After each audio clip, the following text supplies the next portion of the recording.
15살의 소년 시스 잭슨은 친구들과 함께 휴일을 보내고 밤 9시 15분경 친구의 집에서 나왔지만 집으로 돌아갈 수 없었습니다.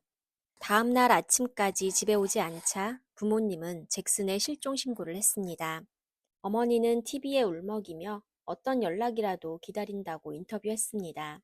경찰은 잭슨과 마지막으로 함께 있던 친구 윌리엄을 찾아갔을 때 그는 최근 헤어진 여자친구와 갈등이 있었던 것을 알렸습니다.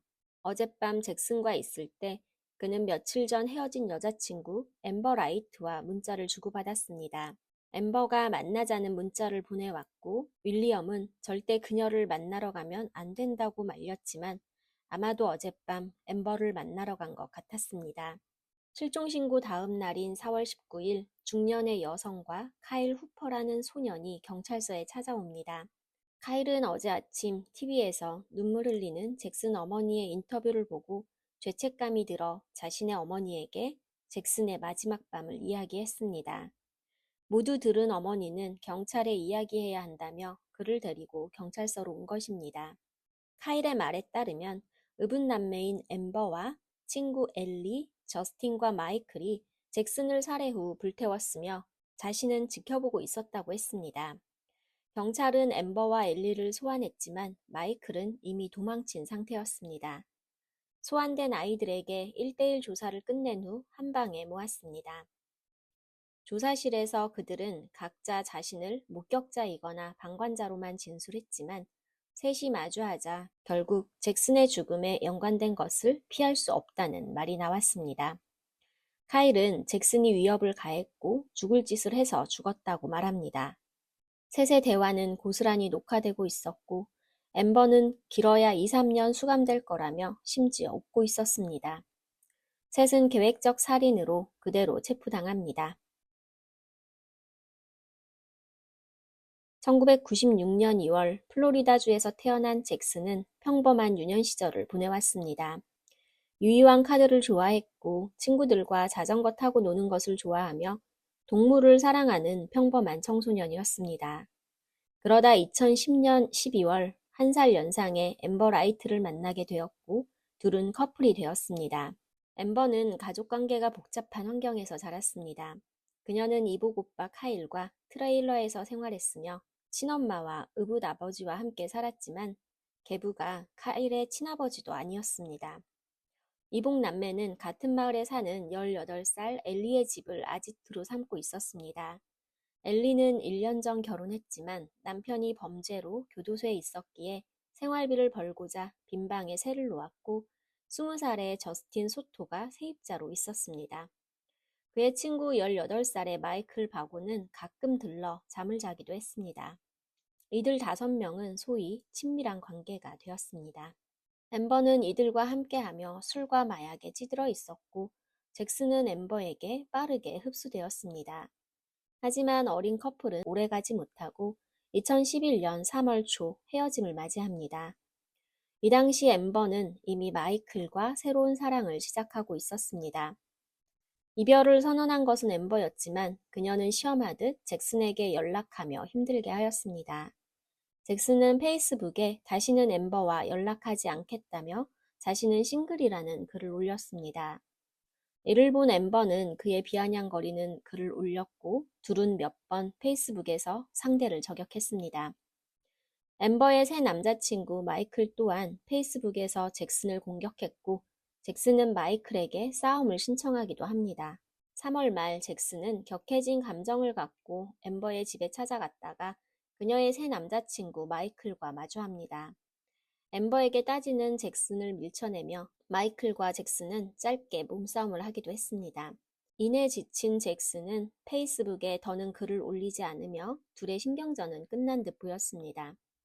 하지만 사건 발생 일주일 전 이번엔 마이클이 잭슨의 집에 찾아왔습니다. 문을 연 잭슨의 어머니는 둘의 대화를 몰래 들었고 마이클이 잭슨에게 너의 이름이 적힌 총알이 있다 라며 위협하고 떠났습니다. 사건 당일인 4월 17일 엠버는 친구네 집에 있던 잭슨에게 문자를 보내 지난 날을 사과하며 다시 잘 지내보고 싶다고 만나고 싶다며 그를 위인했습니다. 또한 자신을 만난다는 사실을 비밀로 해달라고 부탁합니다. 그녀는 모든 것을 다 정리할 때까지는 누구에게도 알리고 싶지 않으니 자신을 만나는 것과 어디로 가는지 아무에게도 말하지 말라고 했습니다.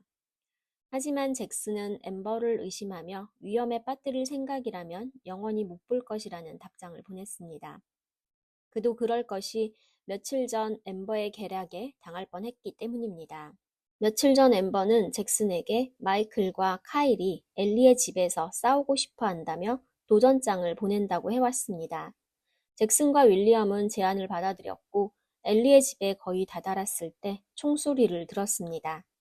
둘은 비겁하게 총을 갖고 있다며 그 자리를 떠났습니다. 잭슨의 연애사를 모두 알고 있던 친구 윌리엄은 만나면 안 된다며 반대했지만 결국 그날 밤 잭슨은 엠버에게로 향했습니다. 엘리의 집 앞에 다다르자 엠버와 엘리가 마중 나와 있었고 셋은 안으로 들어갔습니다. 하지만 잭슨이 거실에 들어서자 자신이 또 속았다는 사실을 알게 됩니다. 소파엔 마이클과 저스틴이 앉아 있었고 마이클의 손엔 권총이 쥐어져 있었기 때문입니다. 엠버와 엘리는 방에 들어가 버렸고 돌아서서 나가려는 찰나 카일이 뒤에서 몽둥이로 내리쳤습니다. 잭슨은 충격에 휘청거렸지만 다행히도 재빨리 현관으로 달아났습니다.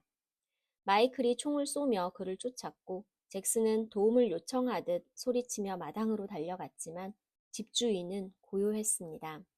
곧 3명의 남자에게 붙잡혀 끌려 들어간 잭슨은 욕조에 누인 채 그들로부터 갖은 폭행과 고문을 당했습니다.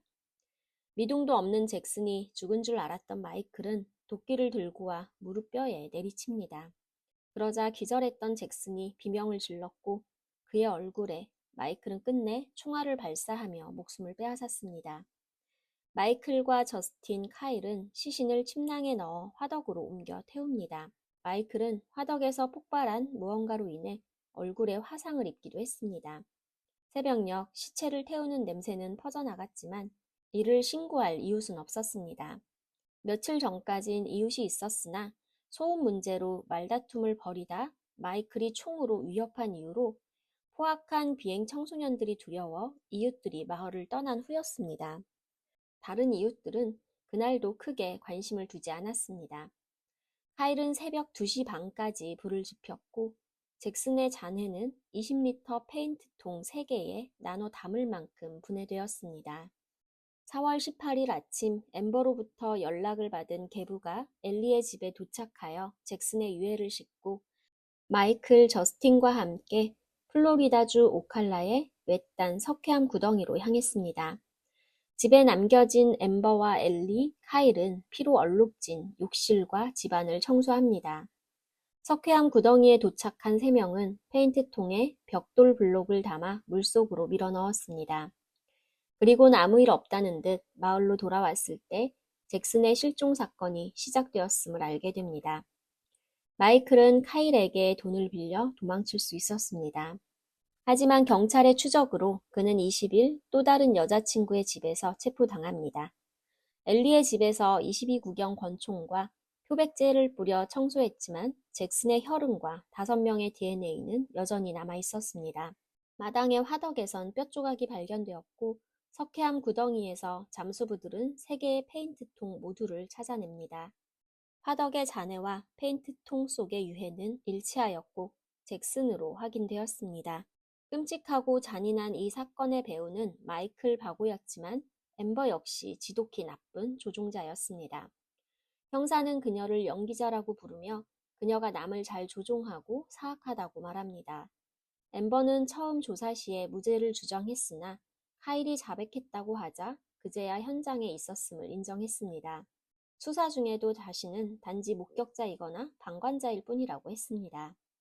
경찰은 마이클이 살해를 계획하고 실행했다지만 그를 조종한 것은 엠버라고 생각합니다. 엠버는 마이클과 사귀기 시작했을 때 전 남자친구 잭슨에게 폭력을 당했고 페이스북에서 자기를 공격한다며 없던 일까지 만들어 마이클의 폭력성을 부추겼습니다. 잭슨으로부터 강간당했다며 분해하고 여전히 자기를 좋아한다며 스토킹 당하는 듯한 모습에 마이클의 분노는 커졌습니다. 이쯤 앰버의 이복남매 카일 또한 잭슨에게 악감정을 갖습니다. 잭슨은 앰버와 사귀기 전부터 이미 카일과 친구 사이였습니다. 하지만 앰버와 헤어진 후 잭슨이 잠깐 만났던 상대가 하필 카일이 좋아했던 여자였습니다. 이를 알게 된 카일은 잭슨에게 분노하고 있었습니다. 모든 계획은 마이클이 세웁니다. 앰버와 엘리에게 잭슨을 집으로 유인하게 시켰으며 이후 폭행은 남자들이 실행하도록 했습니다.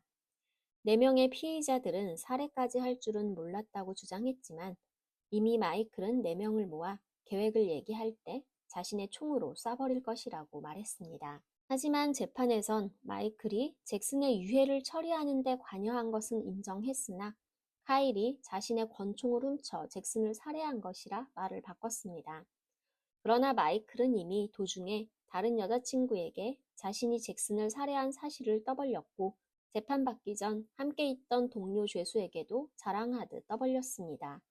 여자친구와 죄수, 앰버의 계부 또한 증인으로 나서며 마이클의 주장은 받아들여지지 않습니다. 변호사는 마이클의 불우했던 생활 환경과 그가 정신적으로 문제가 있다며 호소했습니다. 마이클 바고는 앰버보다 더 힘든 환경에서 자랐습니다. 알코올 중독자였던 아버지는 수시로 폭력을 행사했고 어머니는 집을 떠났습니다. 아버지의 폭력은 마이클에게 향했고 그는 폭력과 폭발적인 분노를 키우게 됩니다. 이후로 그는 여러 차례 자해했고 정신병원에 입원했던 기록도 있습니다. 그는 약물 치료를 받아야 했지만 아버지의 반대로 치료할 수 없었습니다. 4년 만에 법정에서 아들을 본 마이클의 어머니는 아버지 때문에 아들이 이렇게 된 것이라며 전 남편을 비난하고 눈물이 범벅된 얼굴로 아들을 바라봤습니다. 그러나 배심원단은 이를 감형의 요소로 받아들이지 않았습니다. 잭슨의 어머니는 공청회에서 판사를 향해 아직 완전하지 않은 미성년자의 정신과 양심은 성인과 근본적으로 달라서 미성년자에게 동일한 처벌을 내려서는 안 된다고 이야기했습니다. 하지만 앰버는 예외적으로 성인과 동일한 기준을 적용해야 한다고 호소했습니다. 앰버는 의도적으로 계획된 살인에서 중요한 역할을 했다고 강조했습니다. 잭슨의 어머니는 옳고 그름을 이해하는 데는 완전히 성인일 필요는 없습니다. 4살짜리 아이도 다른 사람을 해치는 것은 잘못됐다는 것을 배운다며 판사에게 종신형을 내려달라고 요청합니다. 앰버를 마주보며 당신이 모든 일을 일으켰다는 것을 알고 있으며 죄책감이 당신을 안팎으로 갉아먹기를 바랍니다. 당신은 거짓말로 이 모든 일이 당신 때문에 일어났습니다. 라고 말했습니다. 2012년 6월 앰버와 카일은 모두 미성년자가 아닌 성인으로 기소돼 종신형을 선고받았습니다. 엘리와 저스틴도 처음엔 종신형을 선고받았지만 재심에서 그들은 살해에 직접 가담한 것은 아니라 보고 2020년에 석방되었습니다. 시신 유기에 가담했던 앰버의 계부는 당시 페인트 통 안에 있던 것이 유해임을 몰랐다고 주장했고 검찰은 혐의를 적용하지 못했습니다. 마이클 바고는 이 사건의 모든 것을 계획하고 실행시킨 자로 사형을 선고받았으며 플로리다주에서 가장 어린 사형수로 복역하고 있습니다.